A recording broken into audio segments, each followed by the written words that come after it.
Pisces, welcome and this is your reading. Be open-minded po, hindi po halos lahat makaresonate.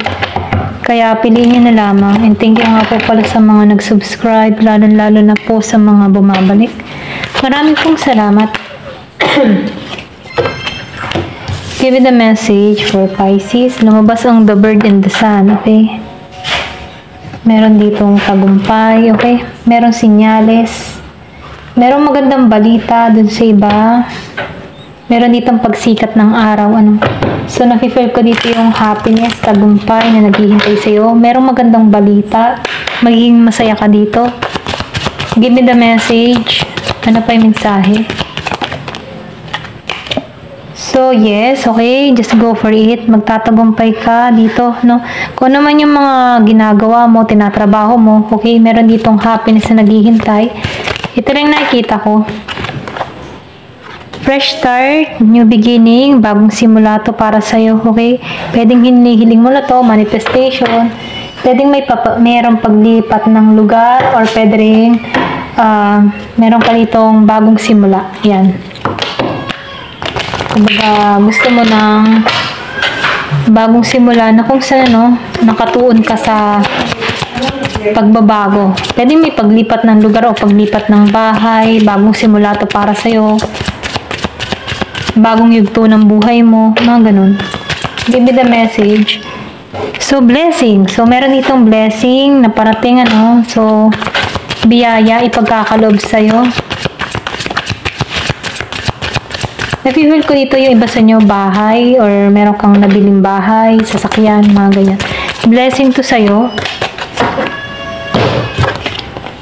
So, curious. So, nakikita ko dito may curious, captured. So, nakikita ko rin dito, no, yung iba naman sa inyo. Kumbaga, nakikita ko dito na feeling trap sa isang sitwasyon, ano. Kaya may naman natanggalin itong mga negative emotion.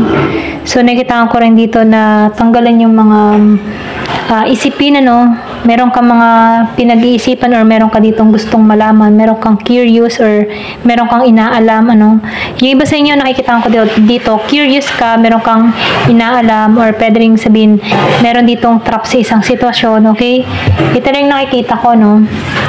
Merong curious, pwedeng curious sa iyo, meron ditong taong curious sa iyo, Year of the Rabbit, okay?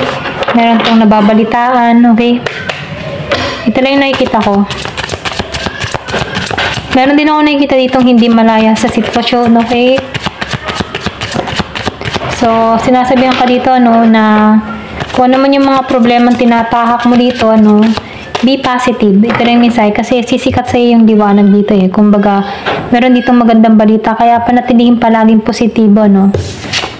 So, meron ditong someone else. Kaya pala, meron ka ditong tao na maybe yung iba sa inyo nagkakaroon ng problema sa relasyon, ano, meron kang kinakaharap na pagsubok, merong sumabot tayo sa relasyon nyo, okay, merong pumagitna sa inyong dalawa dito, okay, nalaman mo to, or pwede rin sabihin, natuklasan mo to, kaya feeling trap ka dito, okay, feeling lost sa sitwasyon na kinakaharap. Ito lang ang nakikita ko.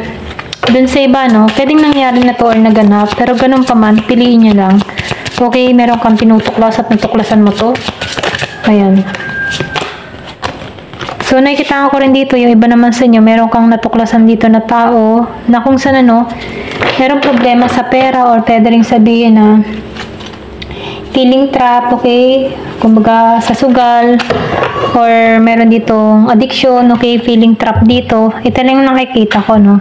So, meron ditong na-trap, yung iba naman sa inyo sa sugal, okay, merong naubos na lasta yung pera, or kung ano pa man, ano, na kung saan, ano, feeling captured siya, okay? Or pwede rin meron ditong kinulong. Ito lang nakikita ko, no? Merong sinampahan, ayan. So, piliin nyo na lamang, ano? Meron ditong humahanap ng pruweba, okay? Pero ganun pa man. Yung iba naman sa inyo binibless, meron ditong bagong simula. So, piliin nyo na lang yung positive, ano? Ito lang yung lumabas sa card. Give me the message na pa yung mensahe. So, mamaya titingnan natin dito kung sino to. Give me the message na pa yung mensahe. Guilty. So, guilty siya. Okay? So, yung iba sa inyo, pwedeng merong nagnakaw sa'yo ng pera. Okay? Pwedeng partner mo to. Okay? Kasi meron naubos, pwedeng guilty na to, okay? Kasi nahuli. Ito lang nakikita ko, no? So, may sumabutahe, feeling guilty. Ito lang nakikita ko. Ayan. Pero ganun pa man, kung ikaw man yung nagkasala dito, so, kailangan mo na lang dito ay maging tapat, ano? Para mapatawad ka dito.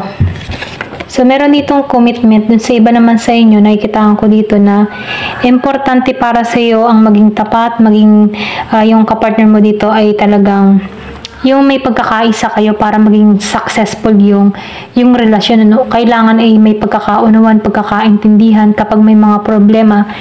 Nagsasalita yung dalawang panig, ano, nisosolve yung problema ng bawat isa, okay, na magkasama.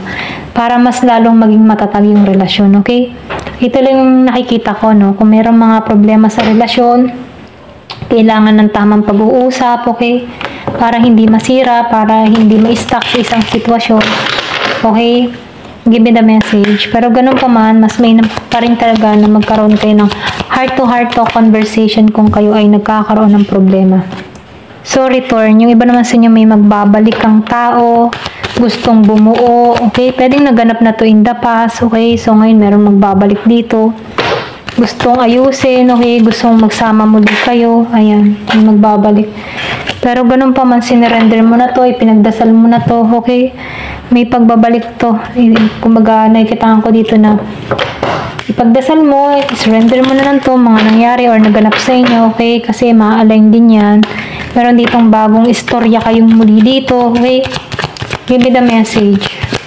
Pwede rin itong mga pagkakamali niya dito. Ito din yung tumulong sa kanya para malaman niya yung pagkakamali niya. Okay? Kumbaga, aral. Kung natuto sa aral. Okay? Kasi meron taong natututo sa aral. Merong ini-ignore yung mga calling. Ganyan. Ginigising pero ini-ignore pa rin. Ayaw magbago. Okay? So, depende yun. Kilala mo ang tao mo. Kilala mo yung kung sino yung kapartner mo. No? Kung ano yung kanyang pag-uugali. Kung pwede pa siya magbago o hindi. Ikaw yung nakakakilala sa tao mo, okay? So, piliin nyo lang yung part nyo, okay? Ito lang yung mensahe. So, meron itong transformation. Pwedeng meron nagaganap sa'yo. Transformation, pagbabago. Okay? So, nakikita ko dito na magiging ayos din ang lahat. Magiging, yung tipo na magiging balance ang lahat. So, nakikita ko rin dito yung iba sa inyo. May paglipat talaga ng lugar, ano? Kasi meron ditong blessing na parating. May good news. So, meron kang sign na hinihiling, iba naman sa inyo, meron problema sa pag-ibig, iba naman curious sa mga bagay-bagay, okay? Merong nagigilty, meron pa rin gustong bumalik, so piliin nyo lang yung part nyo. So, nakikita ko dito, merong movement, may pagkilos, okay? Ayan.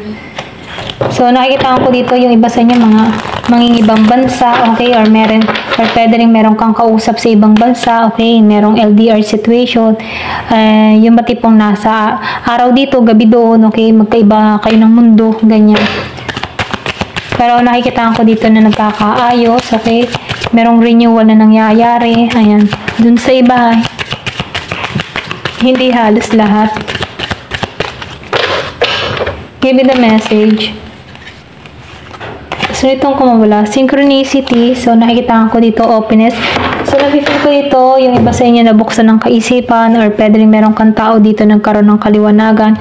Meron dito magsasabi ng totoo or magiging open sa'yo, no? So, nakikita ko dito na ginagabayan to na magtapat, okay? Para nang sa ganun, no? Yung relasyon ay maging mas matibay pa.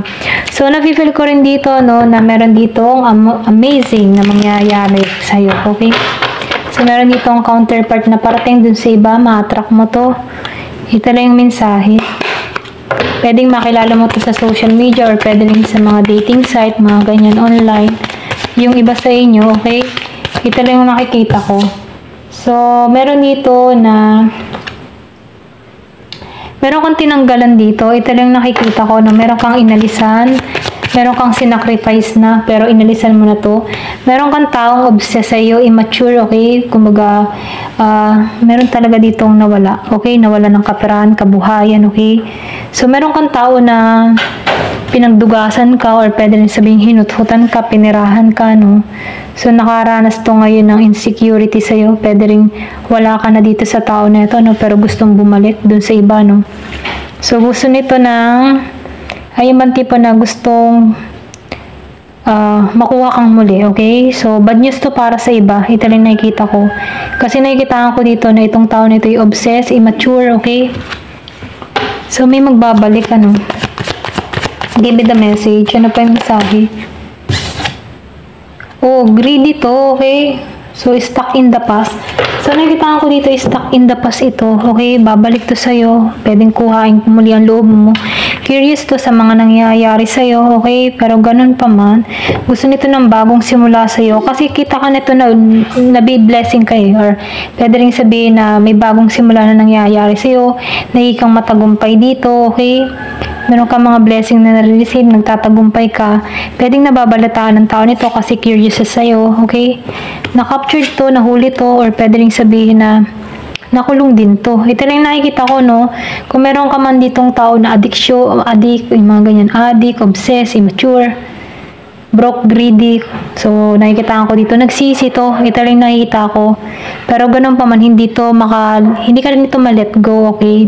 Naka-stuck pa rin to sa nakaraan. Kumbaga, pinaniniwala niya na kanya ka pa rin, okay? Pero ganun pa man, nasa iyo pa rin yung desisyon kung tatanggapin mo tong tao nito. So, nakikita ko dito, meron kang person dito na Virgo, Capricorn, and Taurus, Scorpio, Cancer, and Pisces, okay? So, piliin nyo na lamang kung may ganito ang klase ng tao. Gusto nito magbalik sa'yo, mag-open sa'yo, okay? Gusto ng commitment, na guilty to, pwedeng pinagnakawan ka nito, na guilty to, pero ganun pa man, mas binilas ka dito, okay? Nagtatagumpay ka dito sa The Sun, okay? Merong magandang balita na nangyayari sa'yo, or pwede rin sabihin nagtatagumpay ka dito. Yung bang tipo nagtatagumpay ka, pero babalik ito, okay? Pero ganun pa man, nasa yung decision kung tatanggapin mo to, okay? Ito lang yung mensahe sa'yo. Thank you for watching. Love and peace.